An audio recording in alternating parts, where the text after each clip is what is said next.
السلام علیکم ورحمۃ اللہ وبرکاتہ۔ ہمارے کل کی ویڈیو کے بعد اکثر ساتھی یہ پوچھ رہے ہیں کہ آپ نے یہ تو بتا دیا کہ عربی زبان سننی چاہیے اور اس طرح سننی چاہیے، لیکن اب سوال یہ پیدا ہوتا ہے کہ ہم کیا سنیں، کیا مواد سنیں۔ تو اس حوالے سے پہلی چیز یہ ہے کہ اگر صرف سننا ہے تو سننے میں سب سے اچھی چیز پھر بیانات ہوتے ہیں، محاضرات اور لیکچر ہوتے ہیں۔ ہم آپ کو ترتیب وار بتاتے ہیں کہ شروع میں آپ کو کس کو سننا ہے، آپ نے پھر دوسری مرتبہ اس کے بعد۔ تو سب سے پہلے آپ نے سننا ہے عبد الرحمن العریفی کو۔ ان کی عربی انتہائی آسان بھی ہے اور واضح بھی ہے، بہت ہی آسان عربی میں یہ بات کرتے ہیں۔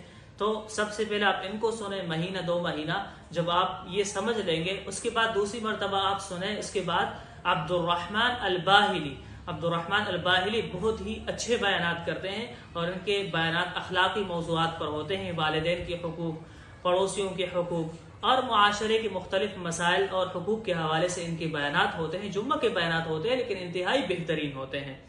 اور اس کے بعد تیسرے نمبر پر آپ سنیں محمود الحسنات کو۔ یہ فلسطینی عالم دین ہے اور بہت بڑے شیخ ہیں، آج کل ترکی میں مقیم ہے، اور ان کے حالات حاضرہ پر بہت زبردست بیانات آتے ہیں، بڑے جوشیلہ بیانات بھی ہوتے ہیں۔ تو آپ ان کو سنیں، انشاءاللہ اس کا فائدہ یہ ہوگا کہ آپ کی زبان میں روانگی بھی آ جائے گی، اور جو ساتھی جوشیلہ تقریر کرنے کے شوقین ہیں تو وہ بھی اس سے سیکھ جائیں گے۔